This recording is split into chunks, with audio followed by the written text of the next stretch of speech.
IFM News. IFM News. IFM News. Lokal. Umabot itin na mapulakadwa nga Agtutubo, manipod primero distrito ti Benepisiario ti Government Internship Program wenno GIP. Daytoy kat babaan iti agtultuloy a suporta ni Congressman Sandro Marcos. May naikidiraito may deploy dagiti Agtutubo karag iti agdudumang nga opisina ti gobyerno lokal ken National Government Agency iti Umuna a distrito.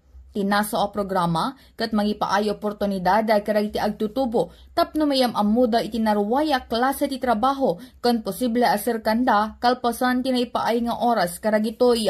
Kabayatan na iti panagtrabaho dagito iti mano nga aldaw kat maipaayanda iti stipend wenno iti pan na kaswelduda. Para iti IFM News, Idol Bernadette Toledo, Tatak, IFM. IFM News. IFM News. IFM News. Lokal.